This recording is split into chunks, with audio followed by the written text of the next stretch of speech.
more than 100,000 Russian troops in Pokrovsk direction, part of them destroyed, but the enemy is pulling up forces. The spokesman for the OSGT Dnipro, Viktor Trehubov, said this on television. Some of them have been knocked out, but they are really pulling up troops. So now it is impossible to estimate exactly up to 1,000, especially since the Pokrovsk direction has actually split into Pokrovsk and Dobropillia directions. And there is also an active transfer of troops from Novopavlivske. For the Russians, this is basically the same operational area. Therefore, as of now, we will assume that their number is about the same, more than 100,000 in total. This is a very large number for such a scale, and it is enough to attack a European country, not just one unfortunate little Pokrovsk.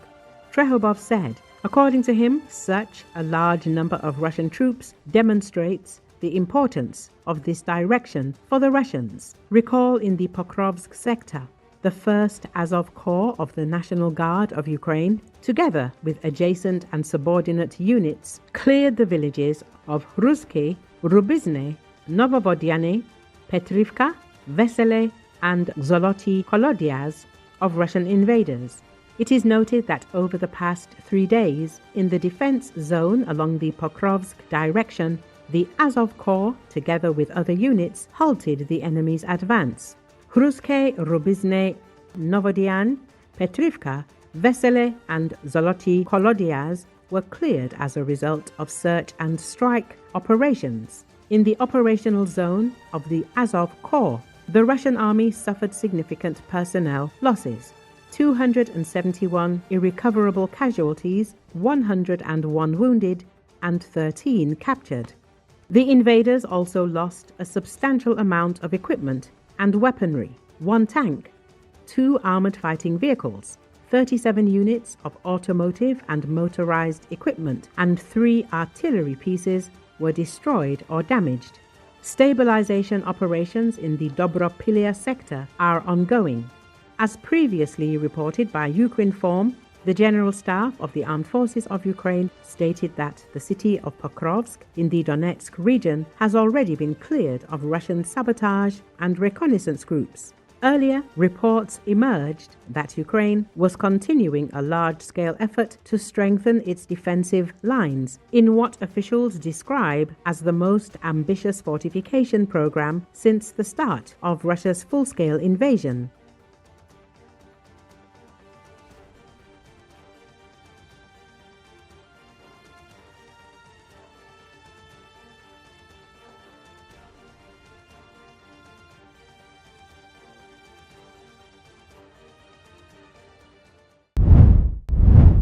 The high-stakes US-Russia summit in Alaska brought no results and awarded Russia an intermediate tactical victory, a Ukrainian analyst said Saturday.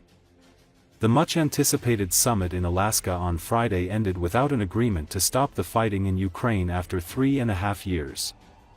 Russia is buying time by slowing down the implementation of additional sanctions and pressure, and by creating mechanisms for bilateral consultations on business and other issues, Ola Sakian told the Associated Press. In a reversal only a few hours after meeting his Russian counterpart, U.S. President Donald Trump said an overall peace agreement, and not a ceasefire, was the best way to end the war.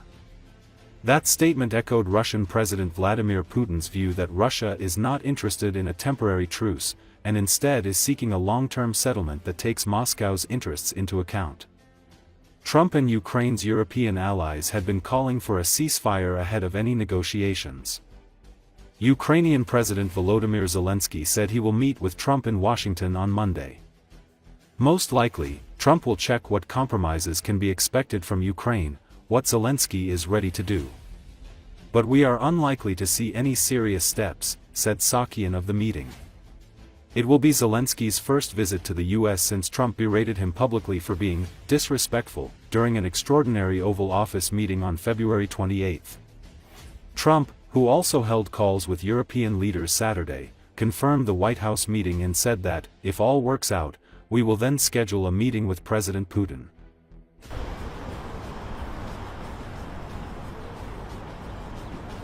Зустріч Трампа і Путіна закінчилася одним великим ніщо.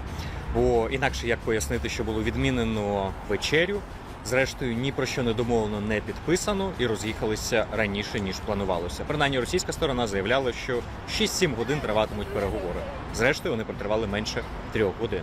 Само собою, і російська, і американська сторона говорять про чудові переговори. Але навіть на питання журналістів після них відмовились відповідати. Бо ні Трамп, ні Путін не можуть визнати, що переговори привели до одного великого ніщо. Добре. Вирішили змінити? В Росії, звісно, є проміжкові тактичні перемоги. З одного боку, Путін продемонстрував, що він не збитий льотчик і списувати його зарано. Перед поїздкою до Китаю для нього це вкрай важливо – визнання з боку Трампа. Також Росія виграє час, відтерміновує введення додаткових санкцій і тиску по Росії і створює для себе механізм двосторонніх консультацій по питанням бізнесу, всього іншого, чим можна пробувати тягнути Трампа за носа далі. Трамп не програв, але й не досягнув нічого. Зрештою, він спалив частину своєї репутації, але залишив для себе можливість все одно з розмаху вдарити по Путіну трішечки пізніше. Подивимось, чи наважиться на це. Для України ризики зросли, для світу це згаяний час. Зрештою, результат таких переговорів значно менший, ніж всі очікування, які були до цього. Як на мене, трьохстороння зустріч доволі ефемерна. Не факт, що вона відбудеться. Подивимось за результатами зустрічі Трампа і Зеленського, що по результатам неї буде заявлено. Скоріше за все, Трамп прощупуватиме, яке є поле компромісу з боку України, на що готовий був піти Зеленський на такій зустрічі.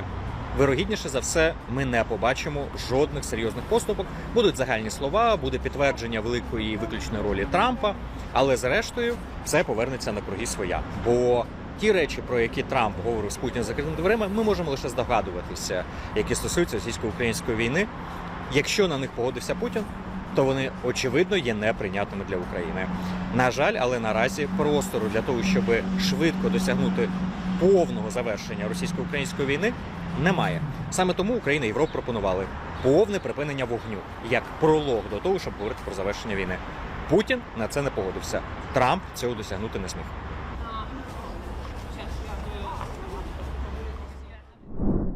Russian President Vladimir Putin has arrived in the U.S. for the first time in a decade ahead of a high-stakes summit on Russia-Ukraine war.